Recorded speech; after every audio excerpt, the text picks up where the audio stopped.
Hablaremos hoy de una historia que cuenta Michelet, la historia de un pueblo vasco francés, historia que ocurrió en el siglo XVII, un asunto de brujerías. Por esos tiempos no estaban muy definidas las fronteras del pueblo vasco. Y dicen que los vascos franceses no tenían más obligación con el rey que la de servirlo en los ejércitos. Yo creo que hay los vascos, no sé si hay los vascos franceses. Entre los vascos de la Argentina siempre han creído que es más aristocrático ser francés que español, pero bueno. Los vascos no hablan de vasco-francesidad, ciertamente. No, es verdad. Bueno, el caso es que estamos hablando de otra cosa que todavía no sabemos qué es. Como se ha dicho, los vascos súbditos del rey de Francia no tenían más obligación que la de servirlo en los ejércitos. Bueno, como si fuera poca esa obligación. La vida nada más. Al primer toque de tambor de la leva debían armar 2000 hombres y enviarlos a París. El clero no pesaba mucho en aquella región. Y en cuanto a los brujos, de los cuales hablaremos, no los perseguían tanto. Incluso algunos componentes del clero eran brujos ellos mismos en los ratos libres. Los frailes no eran muy disciplinados y participaban de bailongos, andaban calzados, quiero decir que llevaban espada, ¿no? Tenían además colaboradoras que la mayor parte de las veces eran también sus concubinas. Los vascos de Bayona eran hombres de mentalidad aventurera. Eran grandes navegantes que se lanzaban en masa a las colonias francesas, mayormente al Imperio del Canadá, y dejaban a sus mujeres entregadas a Dios o al diablo. Ellos tenían por costumbre reunirse en los cementerios, que en absoluto eran un lugar sombrío. Muchas fiestas se hacían en aquellos cementerios, y entre esas fiestas no escaseaban los aquelarres. Michelet dice que casi todas las mujeres de aquella región eran brujas de un modo u otro. Pero era una brujería no demasiado entusiasta, sino más bien relacionada con el bailongo. En verdad, los aquelarres no eran más que grandes fiestas en las que todos, incluidos los nobles, se divertían muchísimo. En las reuniones nocturnas había algunas personas veladas, quiero decir enmascaradas, que según algunos eran príncipes o nobles de alto rango. Allí se pedían hechizos, se vendían filtros amorosos, como si se tratara de un mercado nocturno. En algún caso, las brujas de aquella región imponían un poquito de respeto y a veces terror.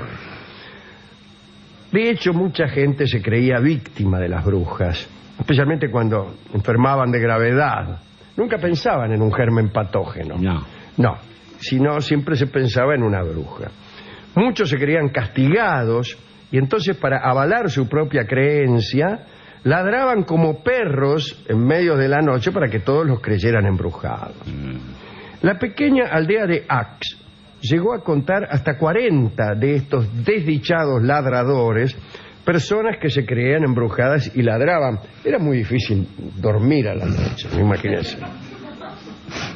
Bueno, todo esto que era propio de cierto folclore local, no demasiado peligroso por otra parte, asustó a un hombre, un magistrado, el asesor criminal de Bayona.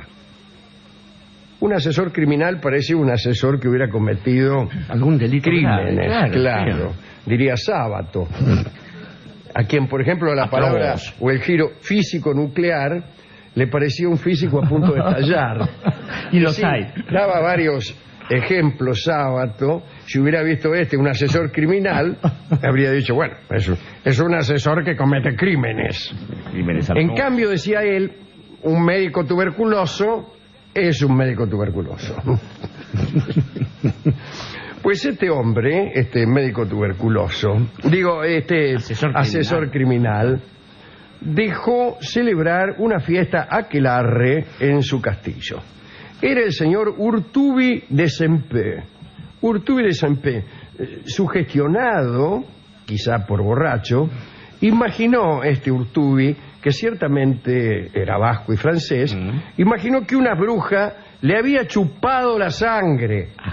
Y entonces se fue a Burdeos, se fue a Bordeaux, llegó al Parlamento y obtuvo del rey que 2 de sus miembros, no 2 miembros, no, claro, no un brazo y una pierna, por ejemplo, sino no, 2 miembros del Parlamento, claro.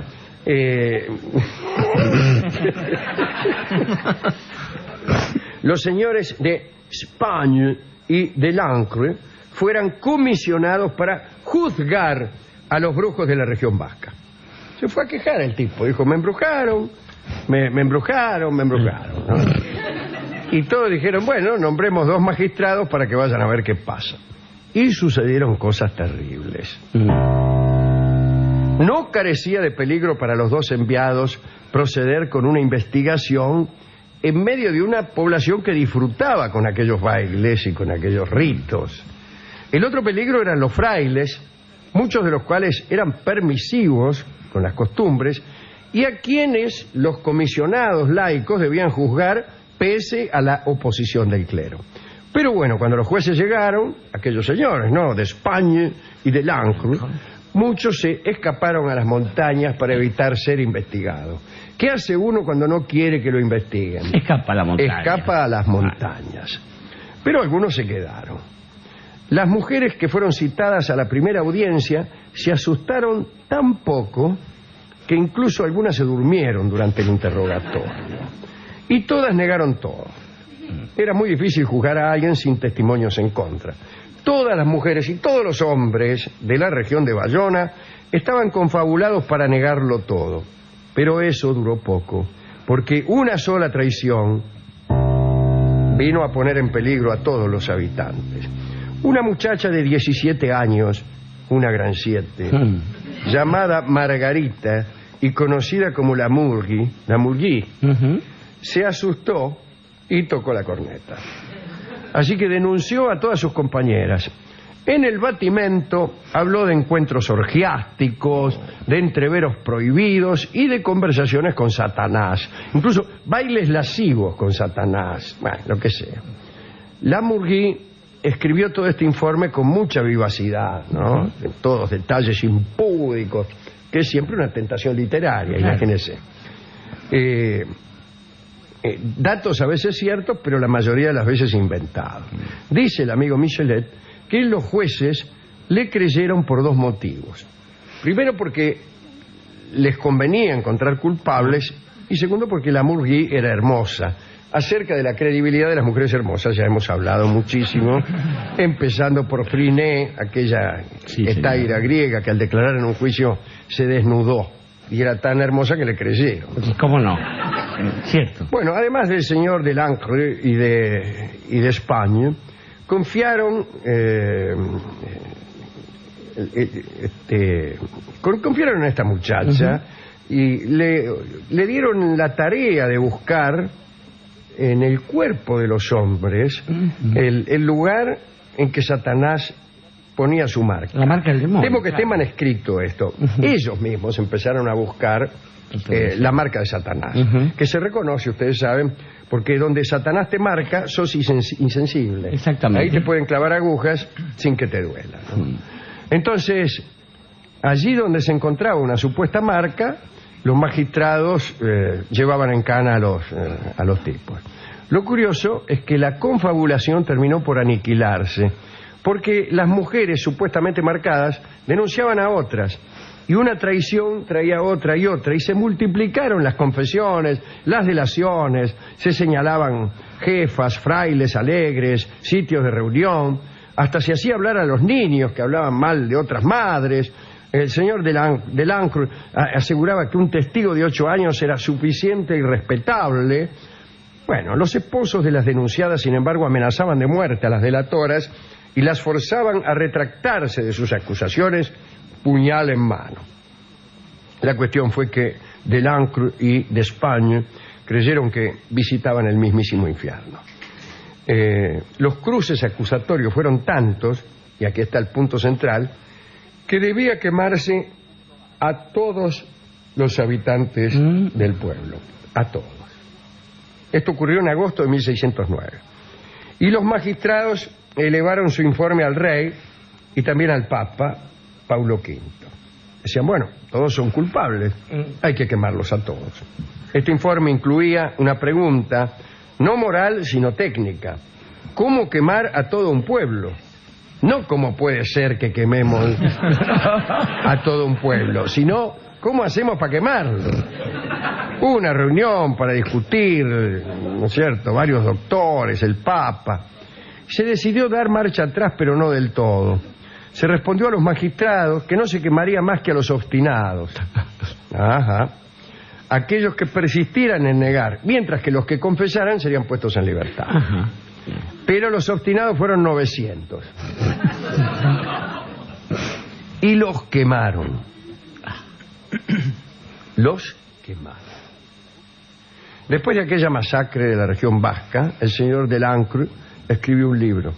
Y Michelet, el historiador, ahí donde hemos sacado esta información, horrorizado dice, y atención con lo que dice: se siente en la lectura de este libro la dicha de un hombre idiota que creyó haber cumplido honorablemente con su deber en medio de un gran peligro. Y lo repito, la dicha de un hombre idiota que creyó haber cumplido honorablemente con su deber en medio de un gran peligro. Y cierra esta historia, Michelet, diciendo que este asunto y muchos otros de este orden no fueron hijos de una crisis religiosa ni de una disputa ideológica, sino de la más pronunciada estupidez de algunos hombres con poder. Repito, de la más pronunciada estupidez de algunos hombres con poder. Yo he leído esto con gran impresión, porque muchas veces hemos pensado aquí en este programa que el principal rasgo de muchos tiranos y genocidas es la estupidez.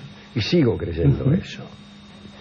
Claro, desde luego no basta con la estupidez, ¿no? Es necesario además llegar al poder. Bueno, Jorge, ¿a quién quiere que dediquemos esto? Naturalmente a las víctimas de este pelandrú, ¿no? Sí, ciertamente, pero además, ahora que lo pienso, Bayonne es un lugar que debe haber quedado marcado y maldito por esta situación como para ser escenario de una farsa de la que fuimos de algún modo víctimas y beneficiarios. Fue allí donde el espíritu de un hombre idiota que llegó al poder, como Fernando VII, fue capturado por Napoleón, pensó que iba a asumir el trono y después volvió al absolutismo, como hacen aquellos herederos de una cosa tan alocada como la nobleza cuando llegan al poder y siguen siendo idiotas.